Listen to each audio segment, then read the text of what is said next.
Coming up on today's Airborne, the Guinness World Record is set with 987 consecutive rolls. CBP attempts to justify intrusive surprise private airplane searches. And SyberJet receives parts production certificate.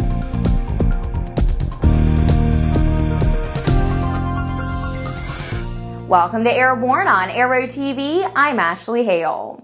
The Guinness Book of World Records has officially recognized 987 rolls performed consecutively as a new world record. It was achieved by Kingsley Just from Australia, who raises money for zinc absorption research to benefit his son Kaelan. Specifically, he needed to perform more than 408 consecutive rolls, so he set a new record by a good margin.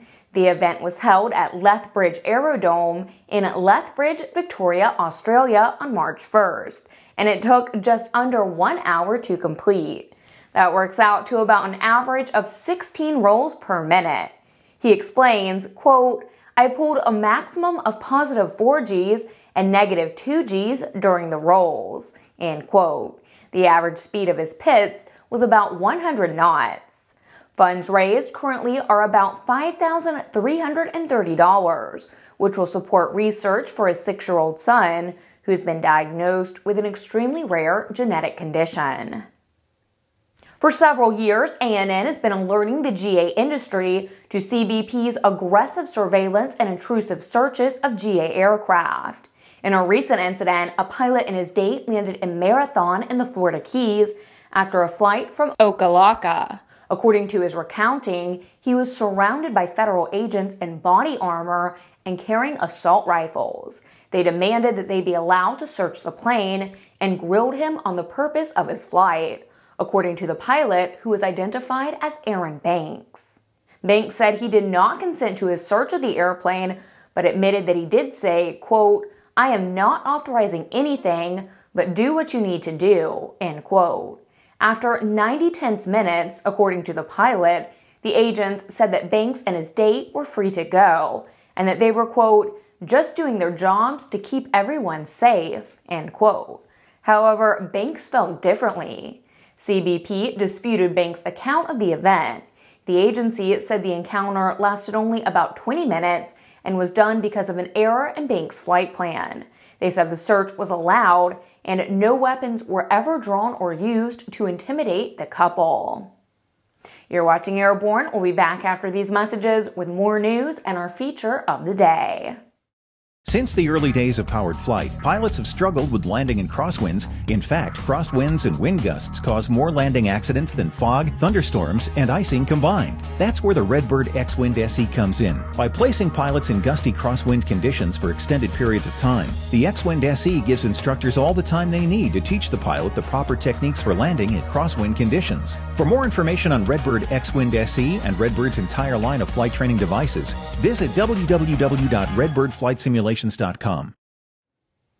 Welcome back. If you'd like to be a supporter of Airborne, Aero-TV, our website, or our podcast, drop an email to jim@aero-news.net. Representatives of the FAA's San Antonio Manufacturing District Office have awarded SyberJet Aircraft an Articles-Only production certificate.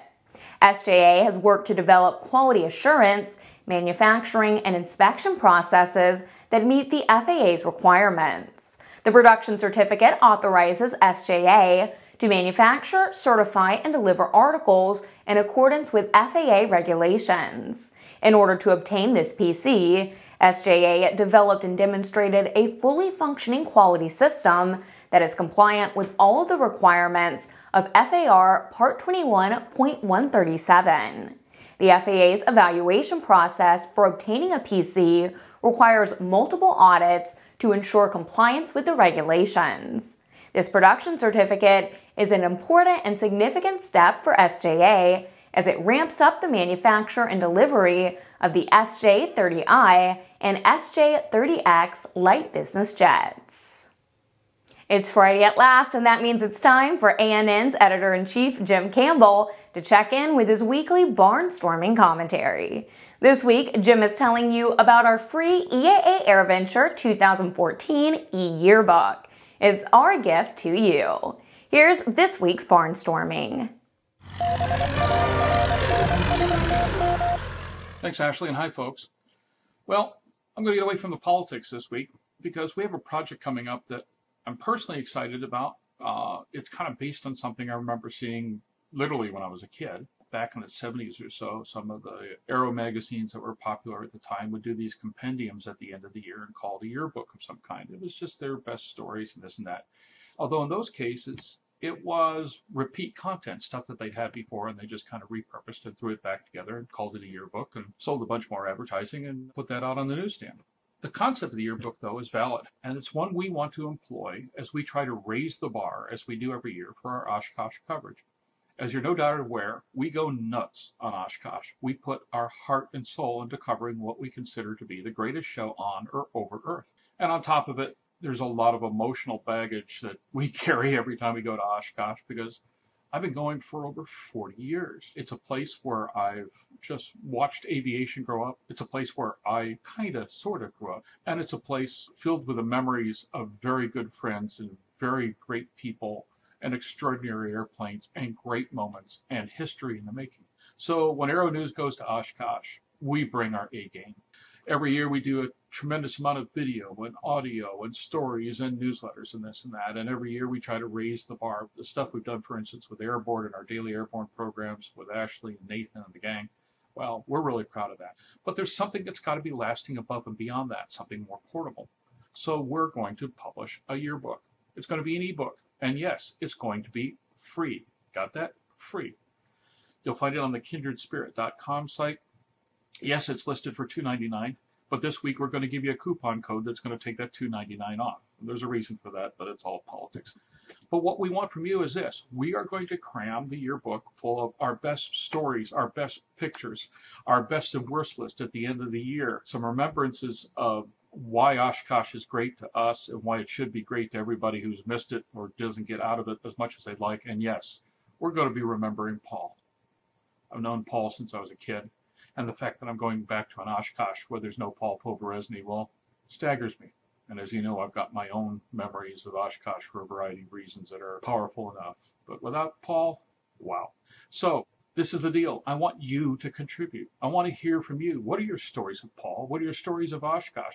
What are you there to see? While you're there, tell me what's the most important thing. Tell me the greatest piece of news. Show me the greatest airplane, the greatest people, the greatest stories.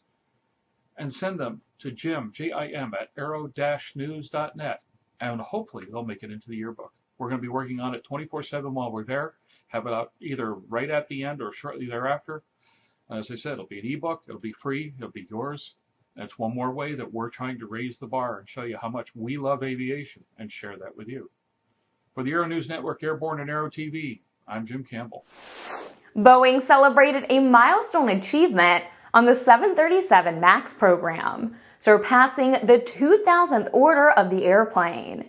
With the addition of 30 orders from unidentified customers this week, the 737 MAX now has a total of 2,010 orders from 39 customers worldwide, valued at $209 billion. The 737 MAX also has commitments for more than 250 additional airplanes. The 737 MAX has reached 2,000 orders faster than any other Boeing airplane in history.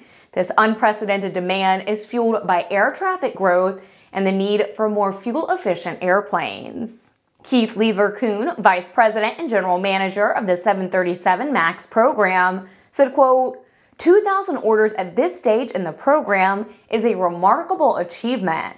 Since its first order, the 737 MAX has received more than 50% of the new orders versus its direct competition, end quote. On track to begin final assembly in mid-2015, the 737 MAX will fly in 2016 and deliver to launch customer Southwest Airlines in the third quarter of 2017. Airborne is brought to you by some of the best sponsors in the aviation business. We'll be right back with more news. ADS-B will be mandatory for most aircraft by 2020 in the United States, but you can benefit from ADS-B today. the Bendix King KT-74 Mode S transponder. The KT-74 meets the global mandates for ADS-B out when attached to a suitable WAAS GPS. Finally, the extraordinary story of the world-changing X-Prize space competition is being told and illustrated with hundreds of insider photos in Jim Campbell's colorful new book, Beyond the Blue. Journey with Jim as he flies formation with spaceships, plays in zero gravity, prepares rocket racers, and documents the amazing first decade of the personal space race. Available this summer. Get your advance order in now by checking out www.kindredspirit.com. Welcome back. The FAA has granted a Type Inspection Authorization Certificate for the Citation Latitude, and the first production unit has joined the flight test program.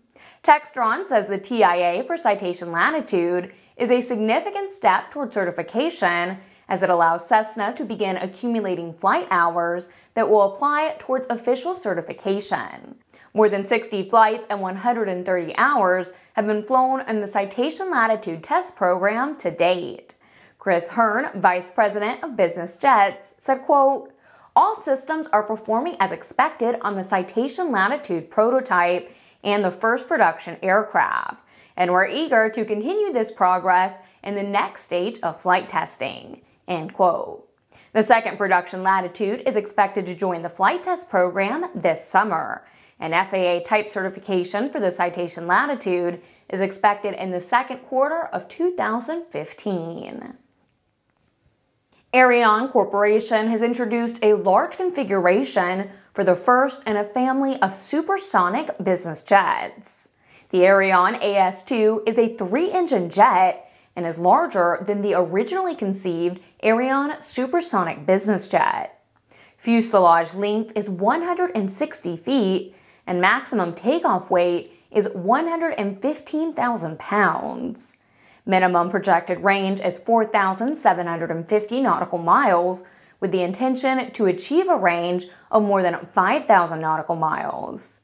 The aircraft will have a 30-foot cabin in a 2-lounge layout plus galley, and both forward and aft lavatories, plus a baggage compartment that's accessible in flight. Cabin dimensions widen from entryway to the aft seating area, where the height is 6 feet 2 inches, and the cabin width is 7 feet 3 inches.